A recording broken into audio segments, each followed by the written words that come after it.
आपके विषय में भी एक जानकारी मिल रही है, ये लेटर उस बात का सबूत भी है जी। कि आपकी जो एजुकेशन हुई थी वो तरबन्ना मध्य विद्यालय पचवीर से, जी।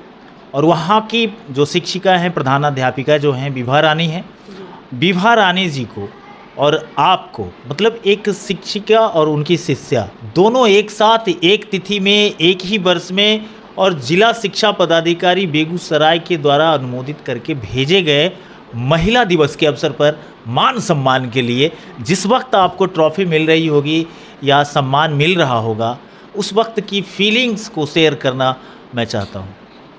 जी, बिल्कुल एक सुखद संयोग मेरे लिए था और बहुत ही मेरे लिए गर्व की बात है। मैडम जब उनको जानकारी मिली कि अर्चना को मेरे साथ एक ही मंच पे खड़ा होना है, तो जब वहाँ पहुँची तो मैं खड़ी हो गई कि गुरुदेव मेरे आ गए हैं। तो बोले आप बैठिए, और मेरी उपलब्धि में एक और उपलब्धि जुड़ गई है कि मेरी स्टूडेंट मेरे साथ सम्मानित हो रही है। पूरा कोर्ट का जो माहौल था, जब ये जानकारी वहाँ खुद ही मैं दी वहाँ पे, चूँकि गुरुदेव हैं, मैं इनको प्रणाम करना चाहती हूँ। पहले मेरा नाम वहाँ पुकारा गया फर्स्ट नंबर में, सेकंड में मैडम का नाम आया, तो मैं खुद जाके मंच पे ये अनाउंस की कि मेरे गुरुदेव हैं और मैं इनका आशीर्वाद लेना चाहती हूँ। तो मैडम के मतलब खड़े होने के बाद और जब हम गए हैं, उसके बाद पूरे तालियों से लगातार गड़गड़ाहट होते रही, सब लोगों को आश्चर्य लगा। और मैडम का बहुत बड़ा सहयोग है, चूँकि 6 का जो फेज होता है एक बच्चों के लाइफ में, वो युवावस्था के तरफ हम लोग बढ़ते हैं, उस समय हम अनुकरण बहुत तेज़ी से करते हैं।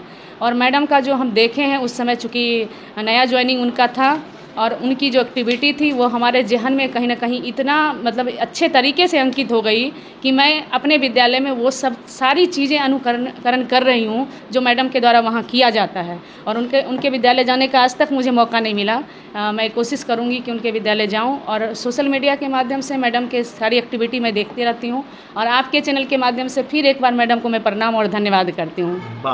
बहुत बहुत धन्यवाद आपको। इन दिनों सोशल मीडिया पर देखा जाता है कि छात्र सोशल मीडिया पर ज़्यादा एक्टिव रहते हैं, स्टूडेंट्स और ख़ास करके टीनेजर्स, चाहे वो फेसबुक हो, इंस्टाग्राम हो, यूट्यूब हो, इन 3 प्लेटफॉर्म पे तो निश्चित रूप से स्टूडेंट भी काफ़ी इन्वॉल्व रहते हैं।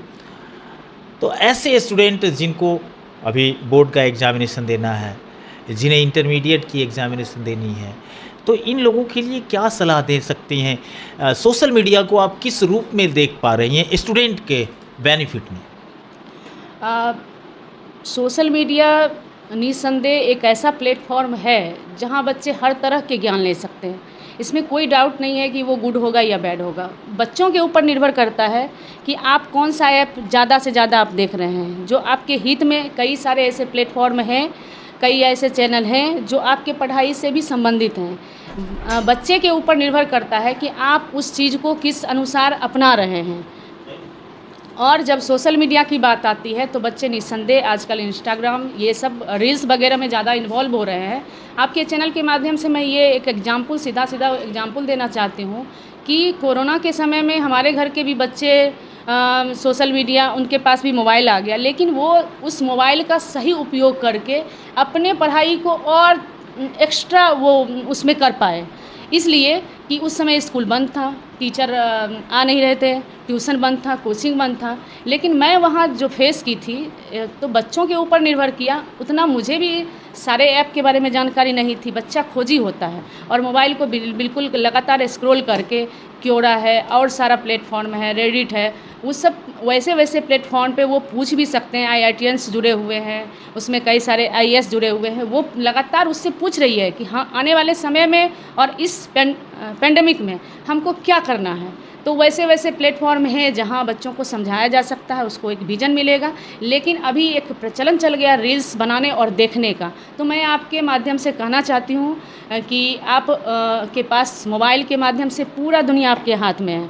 आप इसमें अच्छा भी कर सकते हैं और बुरा भी कर सकते हैं। तो आप कोशिश करें कि पूरे 24 घंटा में 1 घंटा एंटरटेनमेंट के लिए आप मोबाइल का यूज़ कीजिए।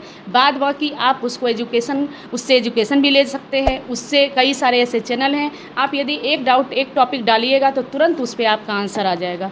तो आप सोशल मीडिया का पॉजिटिव वे में आप उपयोग कीजिए। चलिए, ये थे हमारे साथ परियोजना विद्यालय +2 की प्रधानाध्यापिका, प्रभारी प्रधानाध्यापिका अर्चना कुमारी जी। जिनसे हमारी बात हो रही थी और कई मुद्दे पर हमने बात किया, जिसमें सबसे खास मुद्दा हमारा ये था कि टीनेजर्स जो बच्चियां हैं और सोशल मीडिया, इन दोनों की कनेक्टिविटी गुड और बैड के विषय को लेकर के। गुड आइडिया इन्होंने दिया, आप अगर फॉलो करते हैं तो आपके लाइफ बनते हैं, आप अगर फॉलो नहीं करते हैं तो उसमें किसी टीचर का कोई नुकसान नहीं होने वाला है। नुकसान अगर किसी का होगा तो व्यक्तिगत उस छात्र का, व्यक्तिगत उस व्यक्ति का और उसके परिवार और कुल खानदान का।